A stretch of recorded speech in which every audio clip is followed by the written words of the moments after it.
సౌలు ఇష్టపడ్డాడట దావీదును. కానీ అదే సౌలు ఇప్పుడు ఏమంటున్నాడు? నీ సంగతి చూస్తా, నీ అంతు చూస్తా. కొంతమంది మనస్తత్వం ఎవ్వరికీ అర్థం కాదు, ఎప్పుడు ఎలా ఉంటారో అర్థం కాదు. కొంత సమయం చాలా సంతోషంగా ఉంటారు, చాలా హ్యాపీగా ఉంటారు, చాలా చక్కగా మాట్లాడతారు. అరే ఎంత చక్కగా మాట్లాడుతున్నాడు, ఎంత చక్కగా మాట్లాడుతుంది, ఎంత కలివిడిగా ఉంది, ఎంత కలిసిపోతాడు అని చెప్పి అంటారు. అది మంగళవారం మాత్రమే. బుధవారం రాబోతుంది మహాప్రళయం. ఆ చిరునవ్వు కాస్త మాయమైపోతుంది, చిట్టపట్టలు ఆ ముఖంలో ఉన్నటువంటి కళ మాయమైపోతుంది. దయచేసి వినండి. నువ్వు పైకి వస్తున్నావా? అయితే పడేసేవాళ్ళు చాలామంది ఉంటారు. దావీదు జీవితంలో ఇలాంటి శత్రువుని ఎప్పుడు చూడలా. ఎప్పుడు చూశాడయ్యా అంటే పైకి వచ్చినప్పుడే చూశాడు. ఎలాంటి శత్రువు? పైకి ఇష్టాన్ని చూపిస్తూనే లోపల కుళ్ళిపోతున్న వ్యక్తిని దావీదు కొత్తగా చూస్తున్నాడు. ఆ కుళ్ళిపోతున్న వ్యక్తిత్వం ఎక్కడి దాకా దారి తీసిందంటే దావీదును చంపేసేయాలి. ఇంతకీ దావీదు ఎవరు అని మీరు జాగ్రత్తగా ఆలోచిస్తే సౌలు యొక్క అల్లుడేనండి. ఎవరు? సౌలు అల్లుడే. చెప్పా కదండి, అసూయకు రిలేషన్తో సంబంధం లేదని. కయ్యను ఎవరో చెప్పండి? ఏబేలు అన్నయ్యే చంపేశాడండి తమ్ముడిని. చెప్పా కదండి, అసూయకు రిలేషన్తో సంబంధం లేదు, బంధంతో సంబంధం లేదు, బంధుత్వంతో సంబంధం లేదు. అసూయను దయచేసి రానివ్వకండి. భర్తలో అసూయ ఉన్నట్లయితే భార్యకు నరకం చూపించేస్తాడు. భార్యలో అసూయ ఉన్నట్లయితే భర్తకు నరకం చూపించేస్తుంది. ఒక అన్న మీద కానీ, తమ్ముడి మీద కానీ, అక్క మీద కానీ, చెల్లి మీద కానీ నీలో అసూయ పెరిగినట్లయితే వినో, ఆ వ్యక్తికి నరకం చూపించేస్తా. సౌలు అసూయతో నిండిపోయాడు. ఫలితము ప్రతి దినమో దావీదును చంపాలని ప్రయత్నం చేశాడు. ఒక మాట చెప్తాను, జాగ్రత్తగా వినండి. మీరు పైకి వస్తున్నారా? అయితే వినండి. ప్రతి దినము ఏదో ఒక కష్టం నీ మీదకి వస్తుంది. మనలో ప్రతి ఒక్కరికి ఉన్న ఆశ ఏమిటంటే పైకి రావాలి. ఇప్పుడు నువ్వు మెట్లు ఎక్కుకుంటూ పైకి వస్తున్నావు. కిందే ఉన్నావు అనుకో, పడినా ఏం కాదు. పైకి ఎక్కి పడ్డావు అనుకో,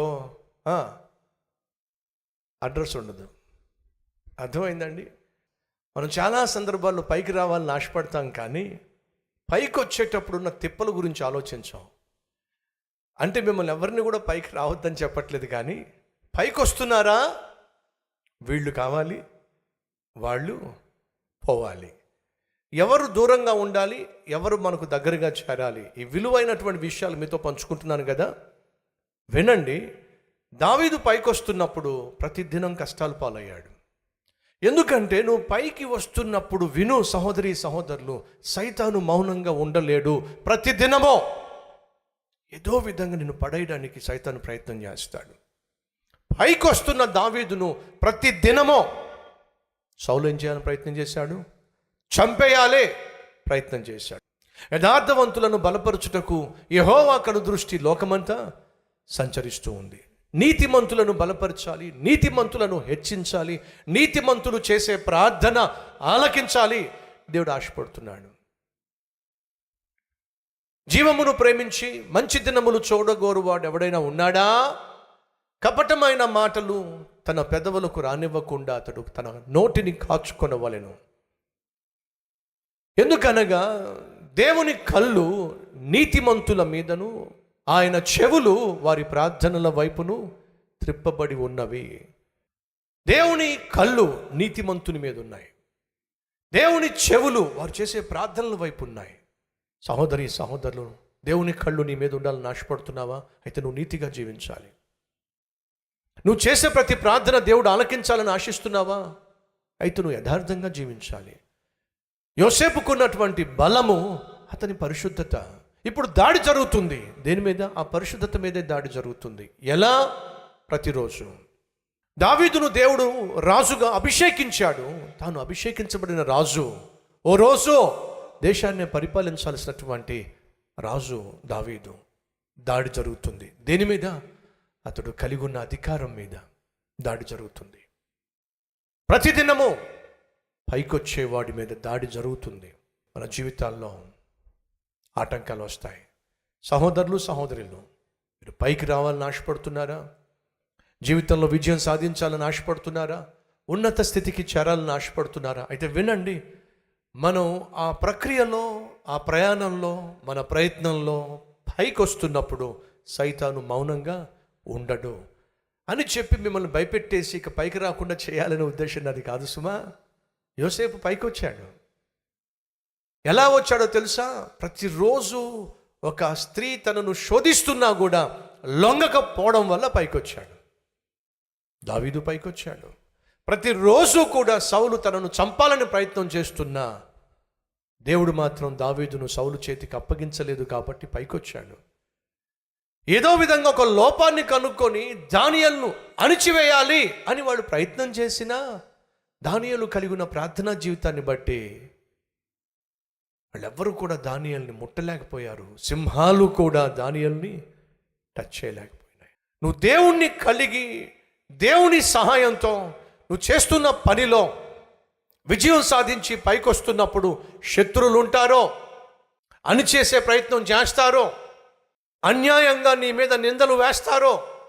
కానీ దయచేసి విను, ఇదంతా కూడా పైకొచ్చే వారిలో సహజంగా ఉండేటటువంటి అనుభవాలే అనే విషయం మర్చిపోకండి. అవును అన్నవారు మీ హస్తాన్ని ప్రభువుకు చూపిస్తారా?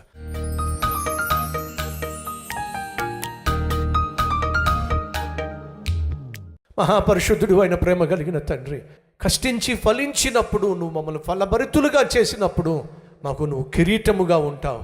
ఆయన నీకు వందనాలు, స్తోత్రాలు. ద్వేషించే వాళ్ళు ఉన్నారు, దూషించే వాళ్ళు ఉన్నారు, దుర్మార్గంగా వ్యవహరించే వాళ్ళు ఉన్నారు. అయినప్పటికీ వారి మధ్య మమ్మల్ని ప్రేమించే స్నేహితుడుగా నువ్వు ఉన్నావు. ఈ ఆదరణ కలిగి ధైర్యంగా మా జీవితంలో ముందుకు సాగే కృపనివ్వండి. సౌలు వలె మాలో అసూయ కానీ, ద్వేషం కానీ, ఆగ్రహం కానీ, మత్సరము కానీ రానివ్వకండి నాయన. దావీదు వలె నాయన పైకొస్తున్నప్పుడు ప్రతిదినము శోధనలు గుండా, పరీక్షల గుండా వెళ్ళవలసి వచ్చినప్పుడు విశ్వాసాన్ని కాపాడుకుంటూ, యోసేపు వలె పరిశుద్ధతను కాపాడుకుంటూ, దానియేలు వలె ప్రార్థనను కాపాడుకుంటూ, దావీదు వలె నీ సహవాసాన్ని కాపాడుకుంటూ ముందుకు సాగే భాగ్యాన్ని మాకు దయచేయమని, నీతోనే జయ జీవితాన్ని కొనసాగించే కృపనివ్వమని యేసునామం పేరట వేడుకొంటున్నాం తండ్రి, ఆమెన్.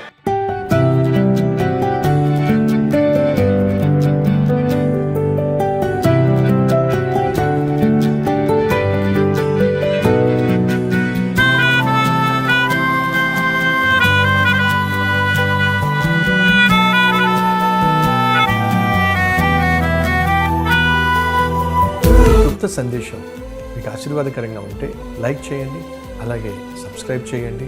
అంతేకాకుండా కామెంట్ పెట్టండి, 10 మందికి షేర్ చేయమని మనం చేస్తూ రేపు మళ్ళీ కలుసుకుందాం.